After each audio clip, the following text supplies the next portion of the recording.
নমস্কাৰ ছাত্ৰ-ছাত্ৰীসকল, মই প্ৰাচুৰ্য ছাৰ। তোমালোকক স্বাগতম জনাইছোঁ JNV গাইডলৈ। আশা কৰিছোঁ তোমালোকে চাগে পৰীক্ষাৰ কাৰণে ফুল সাজু, ফুল ৰেডি, পৰীক্ষা হলত আছা নহ'লে বা পৰীক্ষা হললৈ যাবলৈ ওলাইছা। 2-3 মিনিটত তোমালোক মই OMR চিটত এটা বস্তু এবাৰ দেখাই দিছোঁ আকৌ এবাৰ তোমালোকক আজি এই ভিডিঅ'টোৰ মাধ্যমেৰে। কোনোবাই যদি OMR চিটৰ বিষয়ে একোৱেই নাজানে, চাই ল'বা। যিসকলে জানা তো তোমালোকে 2 মিনিটত মই আৰু এবাৰ তোমালোকক দেখাই দিছোঁ, কুইক ৰিভিজন কৰাই দিছোঁ OMR চিটৰ ওপৰত। অ'কে, তো তোমালোকে ইয়াতে দেখিছা OMR চিটত তোমালোকৰ ৰোল নাম্বাৰটো লিখা থাকিব। এই ৰোল নাম্বাৰৰ কাষত তোমালোকৰ বুকলেট নাম্বাৰ বুলি এটা বস্তু লিখা আছে। অ'কে, এইটো তোমালোকৰ হ'ল ৰোল নাম্বাৰ আৰু এই কাষত তোমালোকৰ বুকলেট নাম্বাৰ বুলি লিখি থৈ দিয়া আছে। অ'কে, তো বুকলেট নাম্বাৰত আমি কি কৰিম, যিটো তোমালোকৰ কুৱেশ্যন পেপাৰ থাকিব, প্ৰশ্ন কাকতখনত তোমালোকক বুকলেট নাম্বাৰটো দিয়া থাকিব আৰু তাতে তোমালোকৰ পৰীক্ষাৰ শিক্ষকে তোমালোকক বুকলেট নাম্বাৰটো কি হ'ব কি নহ'ব বস্তুখিনি তোমালোকক দেখাই দিব। আৰু দ্বিতীয় বস্তুটো হ'ল যিটো ৰোল নাম্বাৰ বুলি কোৱা যায়, ৰোল নাম্বাৰ তোমালোকৰ এডমিট কাৰ্ডখনতে থাকিব যিহেতু আমি তাৰ পৰা এডমিট কাৰ্ডৰ পৰা ৰোল নাম্বাৰটো আমি বহাব পাৰিম। অ'কে, তো মই ইয়াতে উদাহৰণস্বৰূপে তোমালোকক এটা বস্তু মই ইয়াত বহাই থৈ দিছোঁ, দেখিছা নহয়? এটা এক্সাম্পলৰ নিচিনাকৈ মই ইয়াত বহাই থৈ দিছোঁ। কেনেকৈ বহাইছোঁ, মই ৰোল নাম্বাৰটো তোমালোকে ইয়াত বহাই পেলাই মই দেখাই দিব বিচাৰিছোঁ তোমালোকক হা। অ'কে, এইটো চোৱা, তোমালোকৰ 0 মই এনেই এটা দিছোঁ, 0 যদি আছে 0, ৰোল নাম্বাৰ যদি আমাৰ 0 থাকে এই 0ত মই গোল কৰিম। 1 যদি আছে মই 1ত গোল কৰিলোঁ। 6 যদি আছে 6ৰ তলে তলে মই যিটো সংখ্যা থাকিব 6 ওপৰ 6 বুলি আছে, তাৰ তলে তলে মোৰ যিটো 6 সংখ্যাটো আছে, দেখিলা নহয়, এইখিনি জেগাত মোৰ 6টো আছে, সেইকাৰণে 6 দিলোঁ। ওপৰত 9 আছে, মই তলে তলে একদম 9টো ফিল আপ কৰি দিছোঁ। অ'কে, তাৰপিছত ওপৰত তোমাৰ কি আছে, ওপৰত তোমাৰ 3 আছে, দেখিছেনে, ওপৰত 3 আছে, তাৰ এইখিনি জেগাত মই 3 ফিল আপ কৰিছোঁ। ওপৰত 2 আছে, এইখিনি জেগাত মই 2 ফিল আপ কৰিছোঁ। ওপৰত 4 আছে, ওপৰত তলত মই 4ত ফিল আপ কৰি দিছোঁ। লাইনডালৰ তলে তলে ফিল আপ কৰিবা দেই। এই 6 যদি আছে দেখিছেনে, 6 ফিল আপ কৰিলোঁ। 9 যদি আছে 9টো একদম তলত ফিল আপ কৰিলোঁ। 3 যদি আছে 3 তলত, 2 যদি আছে 2 তলত, 4 যদি আছে 4 তলত। বেকা তেৰাকে ফিল আপ নকৰিবা তোমালোকে। এনেকুৱা যে 6 ইয়াত আছে তোমালোকৰ, মই এনেই এক্সাম্পল দিছোঁ, 3টো যেনিবা 3টো ইয়াত আছে হা, চোৱা ভালকে। 3টো যেনিবা ইয়াত আছে, তুমি গৈ পেলাই এই 9ৰ তলত এইখিনি জেগাত তুমি 3ত ফিল আপ কৰি দিছা। এইটো বস্তু নকৰিবা। এই খেলিমেলিটো, এই কাৰবাৰটো নকৰিবা কিন্তু তোমালোকে, বুজিলা? 3টো যদি ইয়াত আছে 3টো ইয়াতে ফিল আপ কৰিবা। এইখিনি জেগাতে আমি 3 জেগাতে ফিল আপ কৰিম। 2 যদি ইয়াত আছে 2তে ফিল আপ কৰিম, আমি এইখিনি জেগাতে 2ত ফিল আপ কৰিম হা। এই খেলিমেলি কাৰবাৰ নকৰিবা। আৰু কোনোবা যদি এনেকুৱা টাইপৰ ষ্টুডেণ্ট আছা যাৰ তোমালোকৰ প্ৰথম দুটা সংখ্যাই একে একে, দুটা নাম্বাৰে আমাৰ যদি একে একে হয়, প্ৰথম দুটা নাম্বাৰ যদি আমাৰ একে একে হয় হা, প্ৰথম নাম্বাৰটো যেনিবা এইটো 1 আৰু এইটো কাষতো 1, সেইবাবে তুমি কি কৰিবা, এই 1তে তুমি ফিল আপ কৰিবা।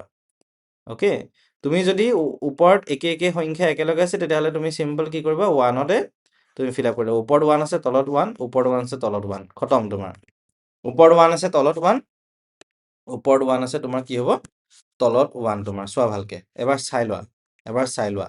যদি এনেকুৱাকে থাকে, একে একে 1 1 থাকে বা 6 6 থাকে বা 7 7 থাকে, এনেকুৱাকে তোমালোকে মই যিটো পদ্ধতিত দেখাইছোঁ এই চিষ্টেমত আমি কি কৰিম, ফিল আপ কৰিম। যদি ৰোল নাম্বাৰটো এনেকুৱা টাইপত তোমালোকৰ থাকে, এই চিষ্টেমত তোমালোকে ৰোল নাম্বাৰটো ফিল আপ কৰিবা OMR চিটত। আৰু ৰোল নাম্বাৰটো যদি ভুল কৰি দিছা, তোমাৰ নিজৰে প্ৰব্লেম, চব খেলি মেলি হৈ যাব কিন্তু।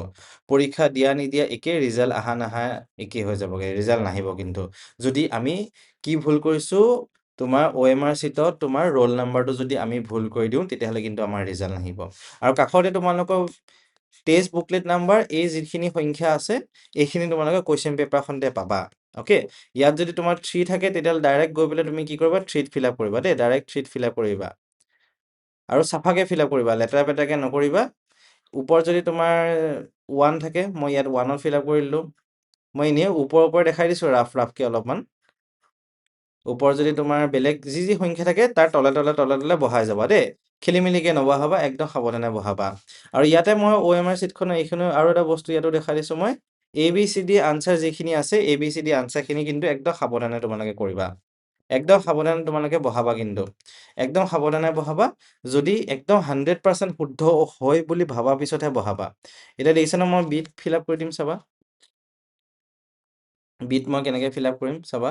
বিট কিটো চিষ্টেমত মই ফিল আপ কৰিম সেইটো এবাৰ ধৈৰ্য ধৰি চোৱা তোমালোকে। অ'কে, তো তোমালোকৰ কি হয়, ধৈৰ্যটো নাথাকে যে, সেইকাৰণে এটা ডাঙৰ সমস্যা আমাৰ এতিয়া। ধৈৰ্য ধৰিব লাগিব। এতিয়া বিট দেখিছেনে মই কেনেকৈ লাহে লাহে ভালকৈ ফিল আপ কৰিছোঁ।